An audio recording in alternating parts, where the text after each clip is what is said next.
What's up, Smart Baseball fans? The winter meetings are underway, and we're stuck sitting here waiting for a bunch of these big moves that we know are gonna happen to actually happen.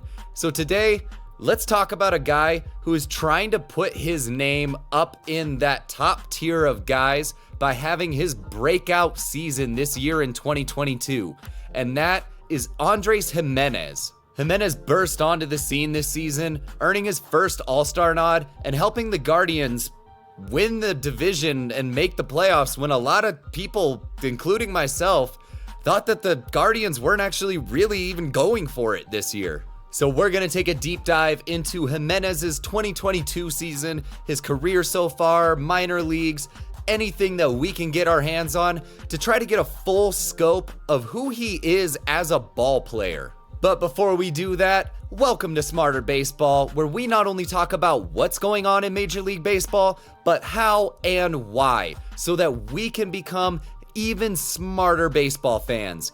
If you want to support the channel, like the video, subscribe to the page, and turn on notifications so that you can help the channel grow and you don't miss out on any of this content that's going to help you become an even smarter baseball fan. Andrés Gimenez is a 24-year-old second baseman out of Venezuela, standing 5'11", 161 pounds, batting left, throwing right, who signed originally as an international free agent with the New York Mets back in 2015.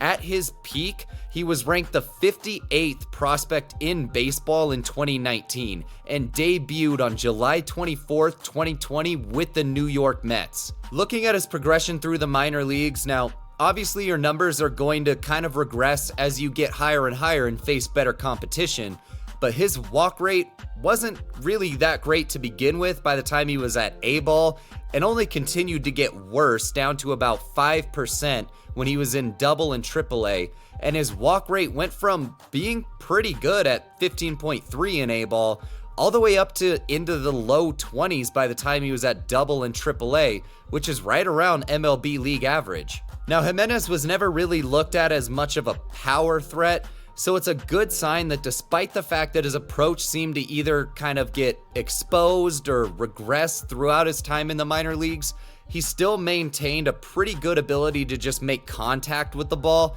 and continue to get on base at about a 340 clip from most of his stops from A-ball to Triple A. The only time really struggling was a second go-around at Double A in 2019 where he hit 250, 309, 387. Gimenez wouldn't be with the Mets for very long, as he was part of the trade that brought Francisco Lindor to New York on January 7th, 2021.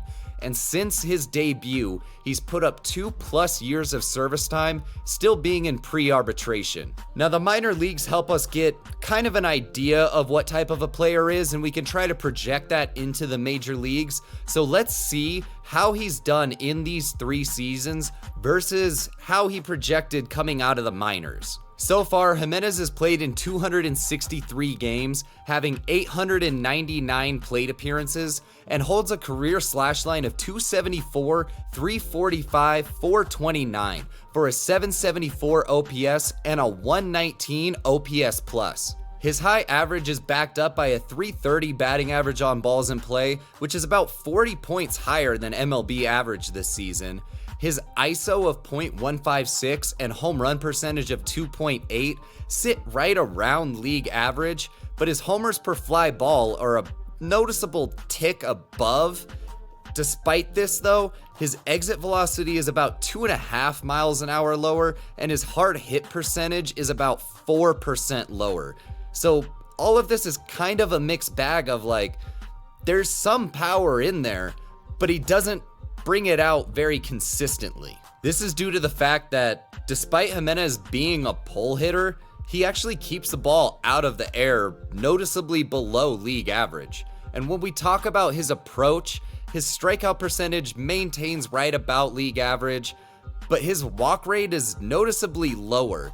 That's because he's not up there to see pitches at the plate, he's up there to swing the bat. And he still manages to put the bat to the ball at a pretty decent rate, a little bit below league average, but when you're swinging as much as he is, like, you're gonna be missing more because you're taking more chances. Now, since he's not much of a power guy, it's a really good thing that this dude is as fast as he is and as good of a base runner, holding a 91% stolen base rate and a 51% extra bases taken rate, which the extra bases taken is about 10% higher than league average. Now in 2022, he played 146 games and had 557 plate appearances, slashing 297, 371, 466 for a 837 OPS and a 141 OPS plus. Now that jump with his batting average is backed up by a jump in his batting average on balls in play that went up to 353, but his ISO, home run percentage, homers per fly ball, and hard hit percentage all increased this season, showing some of that power coming out a little bit more, despite the fact that his exit velocity was right at his career average, still at 85.5 miles an hour, which is about 2.5 lower than league average. Now, a lot of this probably comes from the fact that his line drive percentage jumped up about 1.5 percentage, which shows that he's making better, more consistent, just squared up contact. Now, as far as his approach, his strikeout and walk percentage did both improve this year, but it's still nothing to write home about. He's still not seeing a whole lot of pitches per plate appearance, and he's still swinging a bunch, but I think it was just more his swing itself improved, and he was just making better contact rather than really having a completely changed and dramatically improved approach at the plate. Looking at his percentile ratings, his average exit velocity and hard hit percentage were towards the bottom, along with his barrel rate, which probably had something to do with it, but his max exit velocity is in the top half, so there is something in there as far as some power. His strikeout percentage is above average a little bit, but his walk rate is way towards the bottom, 21st percentile, so still not really much to go there with like a solid, well-rounded approach, because he's chasing in the 8th percentile, but despite that, he's only whiffing 39th percentile, so he's swinging at everything, but he's still making contact somehow. This dude can put the bat to the ball, which is great because it pairs with his 94th percentile sprint speed, and his offense pairs with a good defense as well. His outs above average is 98th percentile, and all of these are from Baseball Savant. And when we look at his advanced fielding numbers on Fangraphs, among qualified second basemen, he ranks second in defensive runs saved, outs above average, runs above average, and total defensive rating, and his UZR per 150 is ranked first. So what do we have in Gimenez? Offensively, we have a guy that can consistently make quality contact.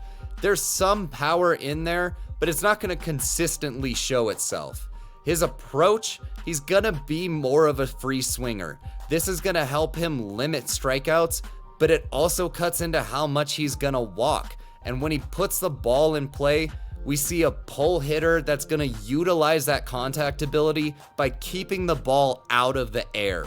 He's got top end speed, which is going to help him swipe and take some of those extra bases, to go along with the fact that he's got a really solid glove out at second base. And despite having a little bit of a weaker arm that would probably limit him from moving over to short, he's going to be a really solid defender at second base that can cover a ton of range. So comment down below, what do you think about Andres Gimenez as a player? How do you see his career projecting out? How can he maximize his strengths and maybe start to improve some of his weaknesses? Let me know if there's any players that you want to see specifically profiled, and if you enjoyed this video, drop a like, subscribe to the page, and turn on notifications to support the channel and help it grow and continue becoming an even smarter baseball fan than you already are. Thank you for watching and supporting the channel. I hope you enjoyed. Have an awesome day. Continue being a smart baseball fan. I'll see you in the next one.